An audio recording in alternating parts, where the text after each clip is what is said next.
Hi అందరికి నేను స్వరూప నివాబూప health insurance లో కొన్ని రైడర్స్ ఉంటాయండి. సో ఆ రైడర్స్ కనుక ఆన్ చేస్తే మీకు కలిగే బెనిఫిట్స్ ఏంటి, అసలు ఏ రైడర్ దేనికి ఉపయోగపడుతుంది అన్నది నేను చెప్తాను అనమాట. అయితే ఏదైనా రైడర్ ఆన్ చేసి పెట్టుకోవాలనుకుంటే దానికి ఎక్స్ట్రా పేమెంట్ మనం చేయాల్సి వస్తుంది అనమాట. ఈ రోజు నేను చెప్పే రైడర్ ఏంటంటే ఫ్యూచర్ రెడీ. సో ఈ ఫ్యూచర్ రెడీ వల్ల మీకు కలిగే బెనిఫిట్ ఏంటంటే బ్యాచులర్స్ కానివ్వండి, అంటే పెళ్లి కాని వాళ్ళకి అలాగే చిన్న వాళ్ళకి కనుక ఈ పాలసీ మనం తీసుకున్నట్లయితే వీళ్ళకి ఆఫ్టర్ మ్యారేజ్ అనమాట. అంటే వీళ్ళకి మ్యారేజ్ అయిపోయిన తర్వాత ఆ వచ్చే హస్బెండ్ కానివ్వండి లేదంటే వైఫ్ కానివ్వండి, ఇప్పుడు తీసుకున్న పాలసీ ఈ ఎక్స్పీరియన్స్ వాళ్ళకి కూడా యాడ్ అవుతుంది అనమాట. అంటే మ్యారేజ్ అయిపోయిన తర్వాత వాళ్ళని మనం యాడ్ చేస్తాం కదా, సో వాళ్ళకి వెయిటింగ్ పీరియడ్ అంటూ ఉండదు. వీళ్ళ వెయిటింగ్ పీరియడ్ వాళ్ళకి యాడ్ అయిపోతుంది. ఇది ఒక సూపర్ బెనిఫిట్ అనమాట. వాళ్ళు వెయిట్ చేయకుండానే వాళ్ళకి ఏదైనా సరే సర్జరీలు కానివ్వండి, ఏ ట్రీట్మెంట్ అయినా సరే వెయిటింగ్ పీరియడ్ లేకుండా కంపెనీ ఇస్తుంది.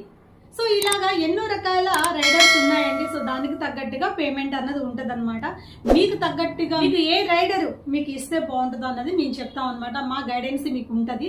సో మీకు ఎవరికైనా పాలసీ కావాలనుకుంటే నన్ను కాంటాక్ట్ అవ్వండి, నేను మీకు ఫుల్ డీటెయిల్స్ చెప్తాను. ఇలాంటి ఎన్నో వీడియోల కోసం నా ఛానల్ ని సబ్స్క్రైబ్ చేసుకోండి, అలాగే వీడియోస్ కి లైక్ చేయండి, షేర్ చేయండి.